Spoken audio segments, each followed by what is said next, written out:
열왕이 와서 싸울 때에 가나안 열왕이 무기또 물과 다한악에서 싸웠으나 돈을 탈취하지 못하였도다. 별들이 하늘에서부터 싸우되 그 다니는 길에서 시스라와 싸웠도다. 기손강은 그 무리를 표류시켰으니 이 기손강은 옛 강이라 내 영혼아 내가 힘있는 자를 밟았도다. 그때에 군마가 빨리 달리니 말굽소리는 땅을 울리도다. 여호와의 사자의 말씀에 메로스를 저주하라. 너희가 거듭거듭 그 거민을 저주할 것은 그들이 와서 여호와를 돕지 아니하며 여호와를 도와 용사를 치지 아니함이니라 하시도다. 겐사람 헤벨의 아내 야엘은 다른 여인보다 복을 받을 것이니 장막에 거한 여인보다 더욱 복을 받을 것이로다.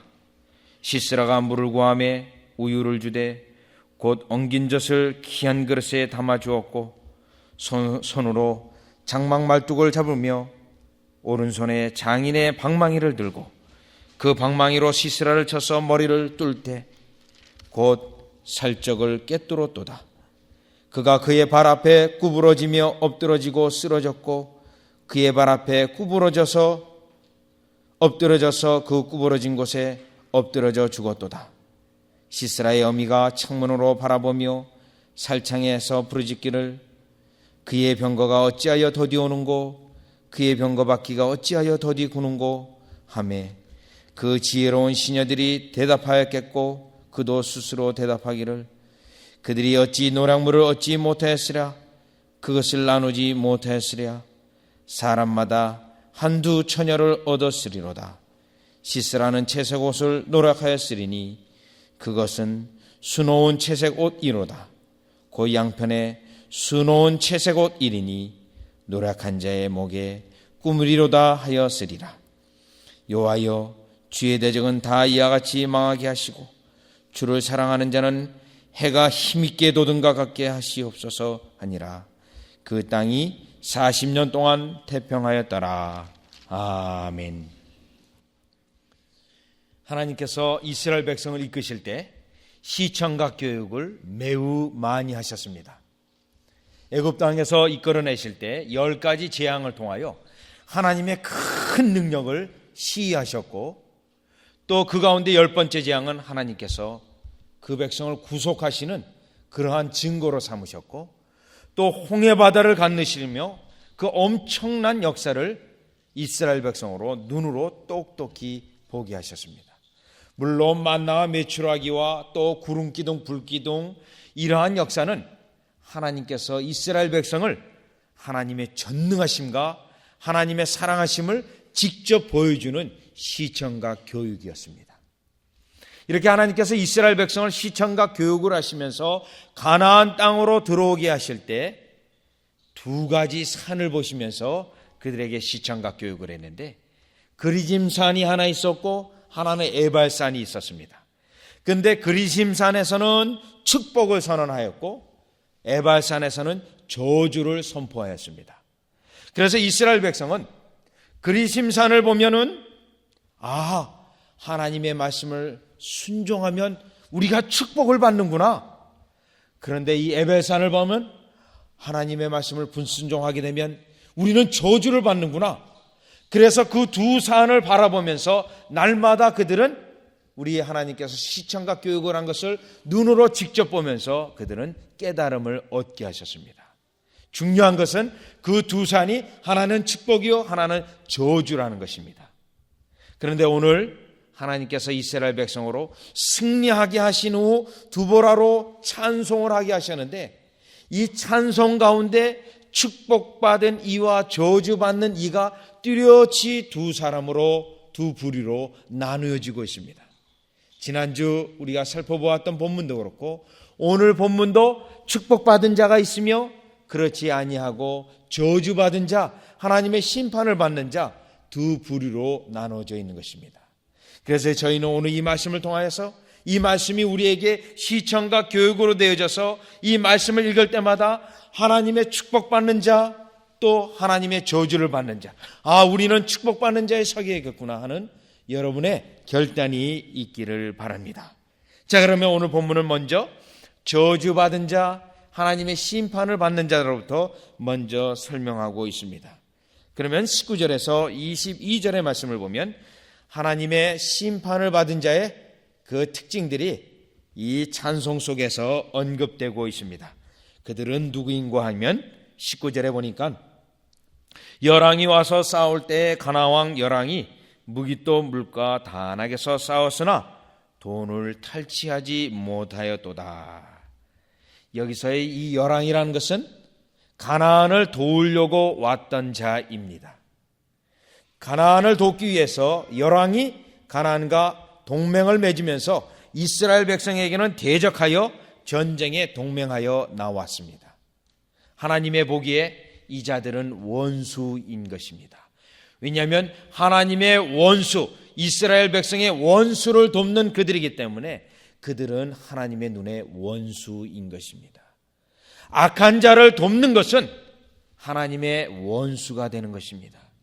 그래서 이들에 대하여 하나님의 심판이 있었음을 20절, 21절, 22절에 말씀하고 있는데 20절은 하늘로부터 재앙이 그들에게 내려왔습니다. 그래서 말씀하시기를 별들이 하늘에서부터 싸우되 그 다니는 길에서 시스라와 싸우도다. 하늘에서 재앙이 내려왔습니다. 이 원수들을 돕고자 하는 그들에게 하나님은 재앙으로 퍼부으셨습니다. 뿐만 아니라 21절에 보니까 기손강은 그 무리를 표류시켰으니 하나님께서 강물을 넘치게 하심으로 이 가나안을 돕고자 한 악인을 돕고자 온 그들을 심판하셨습니다. 뿐만 아니라 22절에는 그때 군마가 빨리 달리니 말구서리는 땅을 울리도다. 그들이 군마를 의지하고 나왔던 그들의 소망이 있었는데 원수를 돕는 그들의 손길이기 때문에 하나님께서 그들의 기대와는 달리 그들의 소망과는 달리 완전히 그것을 무참하게 심판하셨음을 22절에 말하고 있습니다. 자, 첫 번째 우리가 19절에서 22절로 깨달을 수 있는 것은 악인을 돕는 자를 하나님께서는 미워하십니다. 악인을 돕는 자를 하나님께서는 이와 같이 심판하시고 있는 것입니다. 따라서 우리는 하나님의 백성으로 악인을 도와서는 안 될 것입니다. 악인의 편에 서서도 안 될 것입니다. 시편 1편 1절에 있는 것처럼 악인의 깨에 도모에 함께해서도 안 될 것입니다. 죄인의 길에 서서도 안 될 것입니다. 이것이 첫 번째 우리에게 교훈하시는 교훈인 것입니다. 오늘 시중에서 유행하는 영화 중에 하나는 패션 오브 지저스 크라이스트인데 그 영화 속에서 그 빌라도가 상당히 중립적이고 어떻게 보면 선한 사람으로 착한 사람으로 묘사되어지고 있습니다. 그러나 성경을 보면 분명히 그는 악인이라고 말하고 있습니다.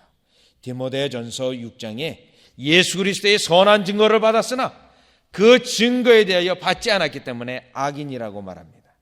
그런데 그가 더 악인이 되는 이유가 있습니다. 그것은 무엇이냐면 예수를 죽이고자 하는 유대인들의 그 요청에 응낙하였고 그들을 도와주었기 때문에 그는 악인이었던 것입니다. 분명 예수님이 죄인이 아니라는 사실과 예수님은 죄를 받을 그것이 없다는 것을 분명히 요한복음 19장에 증거하고 있었습니다. 즉 그가 알고 있었음에도 불구하고 악인들의 요구에 들어주어서 예수님을 십자가에 처형하는 곳에 이끌었기 때문에 그는 악인인 것입니다. 악인을 도와주었기 때문에 악인인 것입니다. 그래서 그는 사도신경에서도 우리가 고백 속에 날마다 언급되는 것처럼 그는 악인의 표상이요 악에 동참한 그러한 인물로 있는 것입니다. 이뿐만 아니라 성경 속에서 악인을 도와주었고 또 악인의 집에 거하는 것 자체가 하나님이 그 악인을 심판할 때 같이 심판당할 수 있음을 우리에게 경고하고 있는데 민수기에서 고라의 반역이 일어났을 때 하나님께서 모세를 통해서 그 고라 자손의 집안에 있지도 말고 고라 자손의 물건을 만지지도 말라. 고라의 자손의 그 근처에 있지도 말아라. 고라를 심판하실 때 너희들도 같이 심판을 당할까 두렵다라고 말씀하고 있는 것입니다.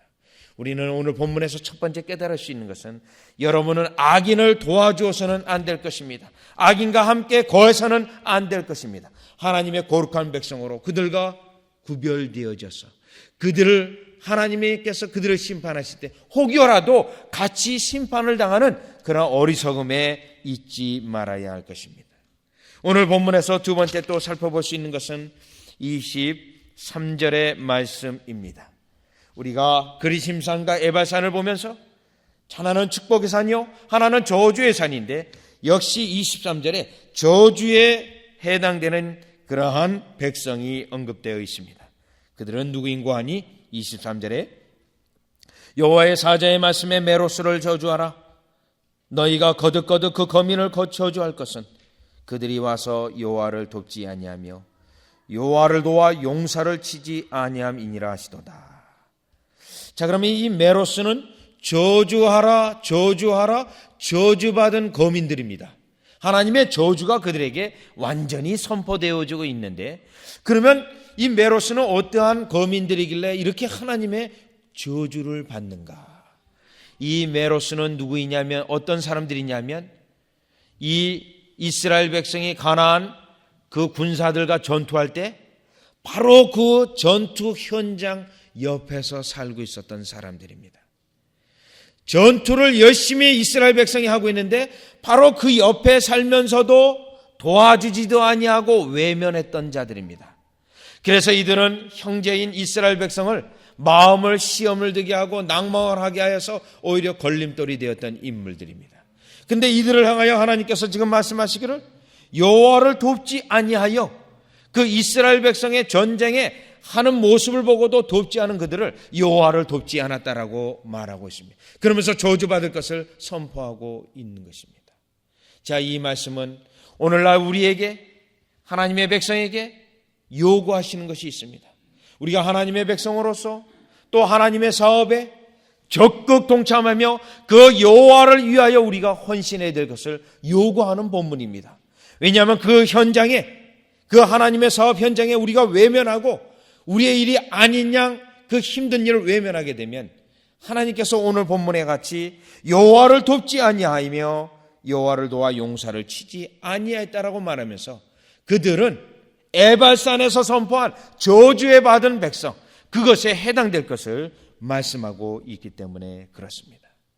오늘날 우리에게는, 우리 주위에는 하나님께서 이러한 하나님의 사업 현장에서 우리를 부르실 때가 많이 있습니다.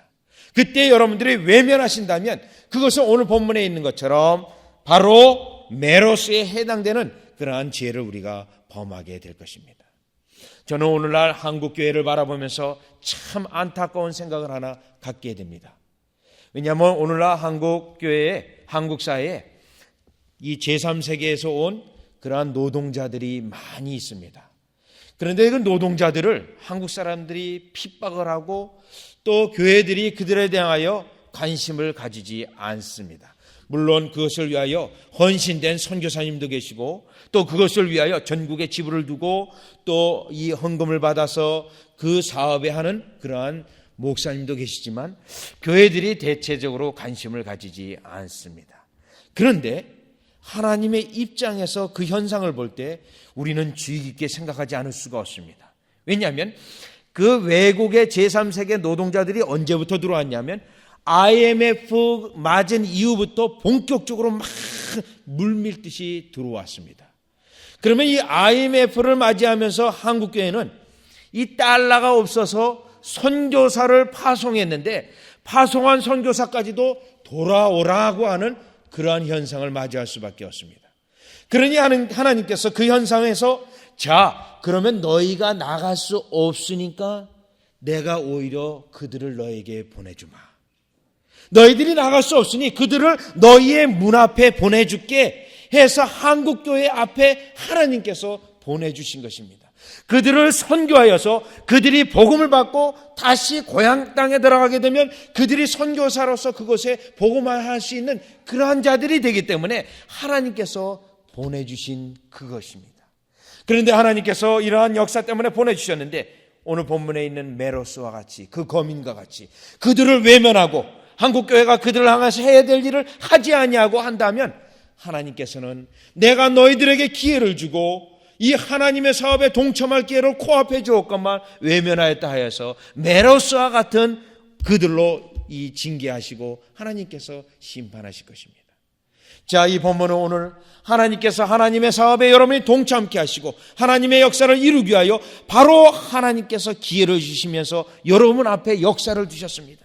이때 여러분들은 외면할 것이 아니라 이것이 나를 위한 하나님의 일임을 깨닫고 그 일에 적극 동참하는 여러분이 되어야 될 줄 믿습니다. 우리 하나님께서는 이 하나님의 일에 대하여, 이 형제에 대하여, 이 역사에 대해 외면하는 것을 매우 싫어하시므로 우리 예수님께서는 누가복음 10장에 선한 사마리아 사람의 비유 속에서 두 인물을 지적하신 인물이 있습니다. 제사장과 레인인데 그 제사장과 레인은 거반 맞아 강도를 당하여 맞아 죽어가는 그들을 향하여 그들은 보았으나 외면하고 지나갔었습니다. 그들은 분명히 눈으로 똑똑히 보았으나 외면하였던 것입니다.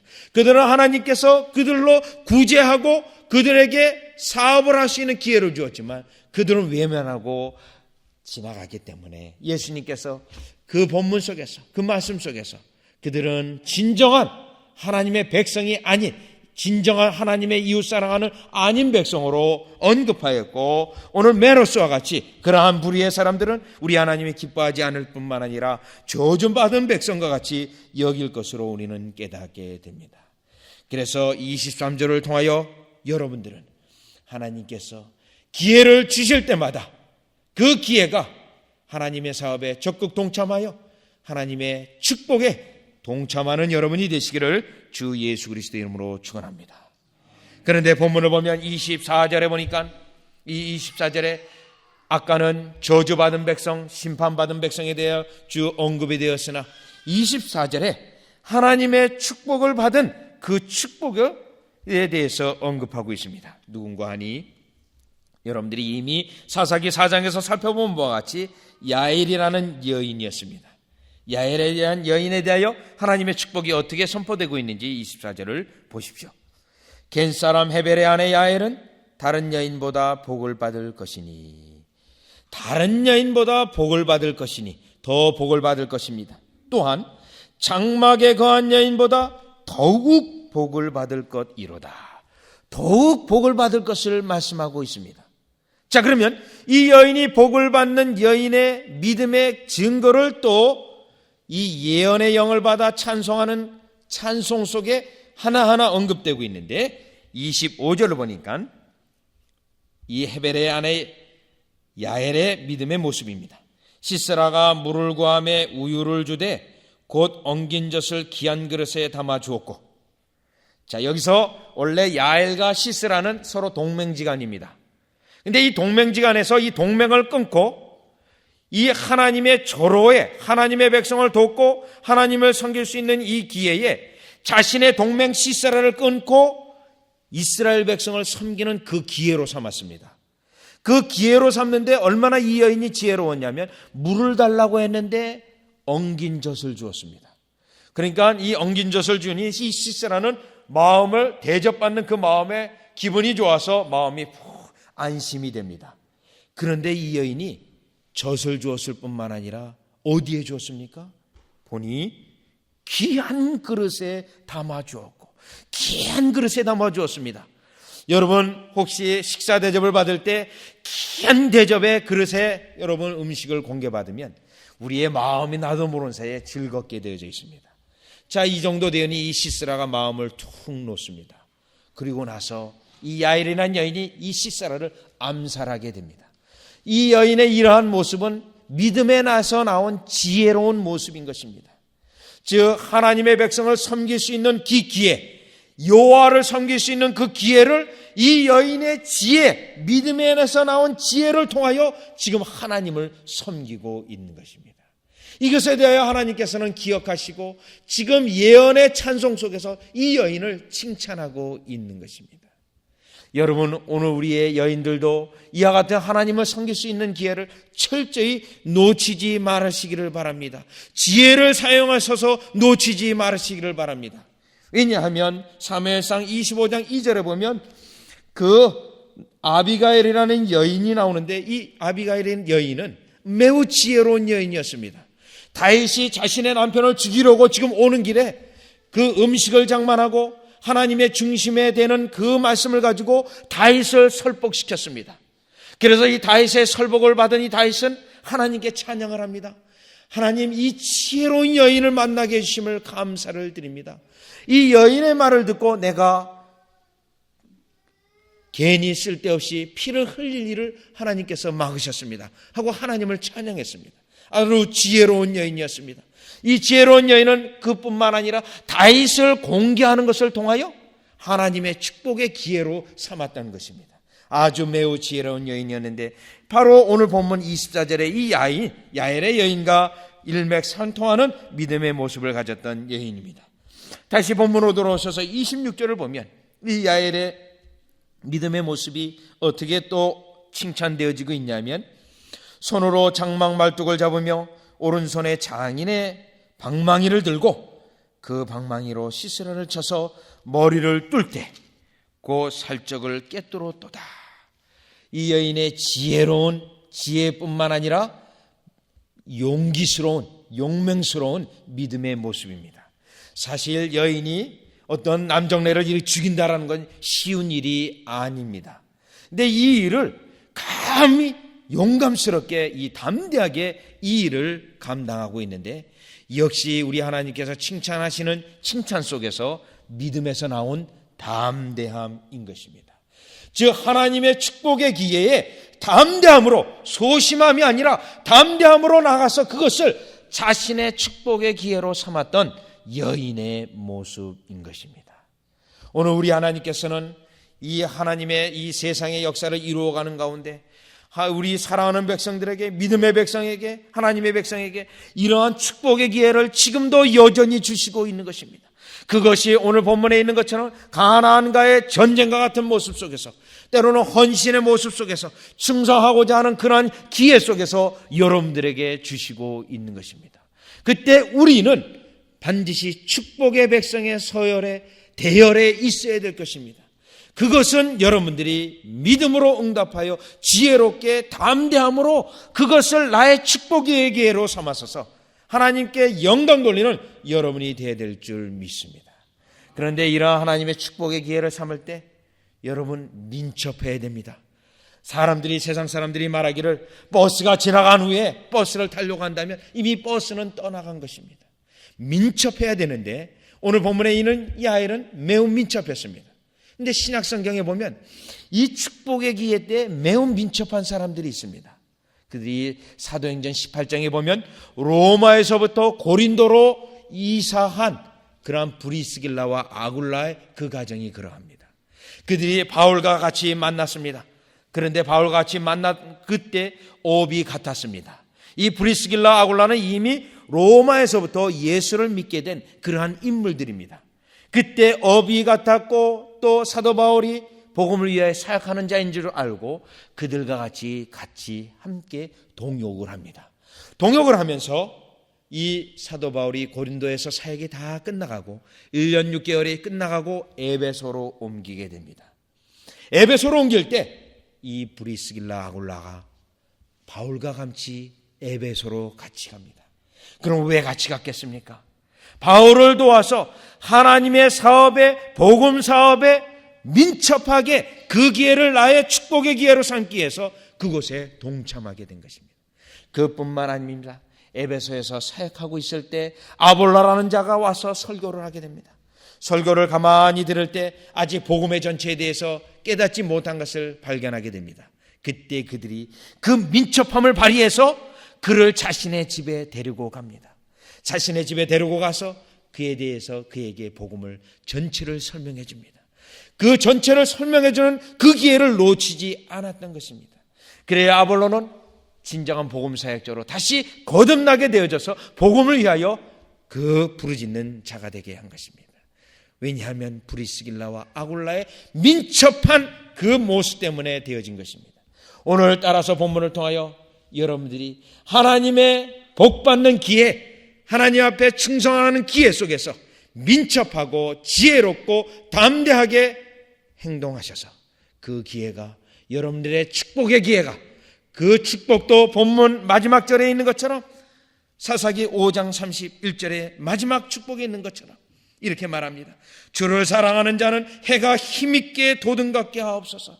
여러분들이 정말 해가 더 힘있게 돋는 것처럼 그 축복의 장이 활짝 열려지는 그러한 복된 여러분이 되어주시기를 주 예수 그리스도 이름으로 축원합니다. 기도드리겠습니다. 하나님, 오늘도 우리에게 하나님